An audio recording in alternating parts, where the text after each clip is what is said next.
Question है 10% वार्षिक चक्रवृद्धि ब्याज दर पर 1000 रुपए कितने वर्ष में 1210 रुपए हो जाएंगे जब ब्याज वार्षिक रूप से चक्रवृद्धि होगा। तो इसको सॉल्व करते हैं।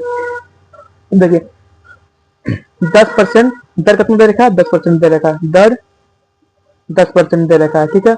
अब ये मूलधन कितना है, मूलधन मूलधन है हमारे पास 1000 रुपए, यानी कि जो हमारे पास आरंभिक राशि होती है 1000 रुपये है।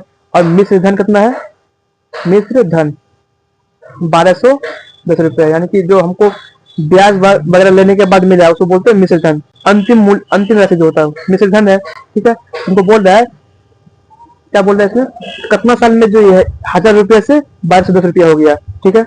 हमसे ये बोल रहा है। इसका देखिए एक सिंपल इसके लिए फॉर्मूला होता है, वो होता है A equal to P into 1+R/100 का पावर टी होता है। ये फॉर्मूला से भी निकल सकता है। इसलिए अगर हम ए की जगह पे क्या रख देंगे, ए यानी कि मिश्र धन 1210 हो जाएगा, पी यानी कि 1000 रुपये यहाँ हो जाएगा, 10 रुपये।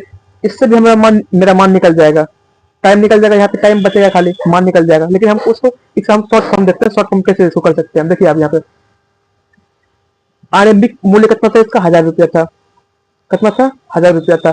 बाद में कितना हो गया, 1210 रुपया हो गया, सॉरी कितना हो गया, 1210 रुपया हो गया।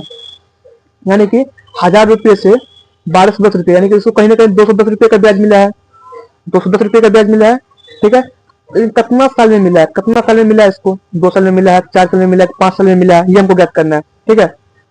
इससे हमको अनुपात निकाल देते हैं। अब देखिए यहाँ पे अगर ये किसी का स्क्वायर है, अगर ये नंबर जो है, ये नंबर जो दोनों नंबर किसी का स्क्वायर है तो 2 साल में आ जाएगा इतना रुपया।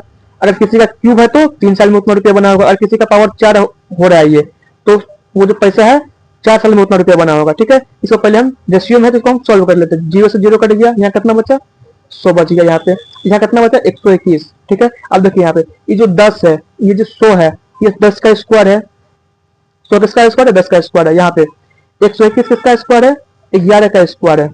121 किसका स्क्वायर, 11 का स्क्वायर। यानी कि ये जो टाइम जो हमको लगा है, टाइम कितना आ जाएगा मेरा, 2 वर्ष लग जाएगा। यानी कि 10% के दर पे 1000 रुपया जो है 1210 रुपया हुआ है, 2 साल में हुआ है, ठीक है। इस फॉर्मूले से भी निकल जाएगा, इसका मान 2 साल ही आएगा। ऐसे सिंपल फॉर्म में करेंगे तो 2 साल ही आएगा, ठीक है। आंसर क्या हो जाएगा हमारा, 2 वर्ष। यानी कि 1000 से 1210 रुपया 10% ब्याज पर 2 वर्ष में हुआ है, ठीक है।